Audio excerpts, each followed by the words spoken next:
Conversation number 3. Comparison in English.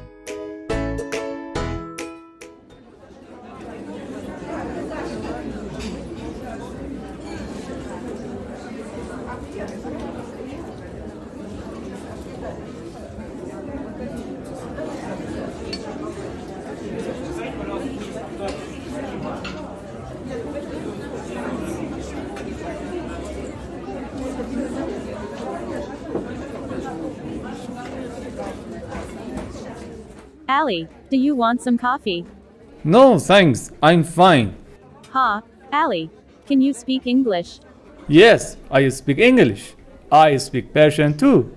Ali, I don't think you speak Persian. I speak Persian. I'm from Iran. I speak Persian better than English. Ali, I think I speak English better than you. And you speak Persian better than me. Oh, I don't think you speak English better than me. Ow. Do you think you speak English better than me? I think I speak better than you. I don't think you speak better than me.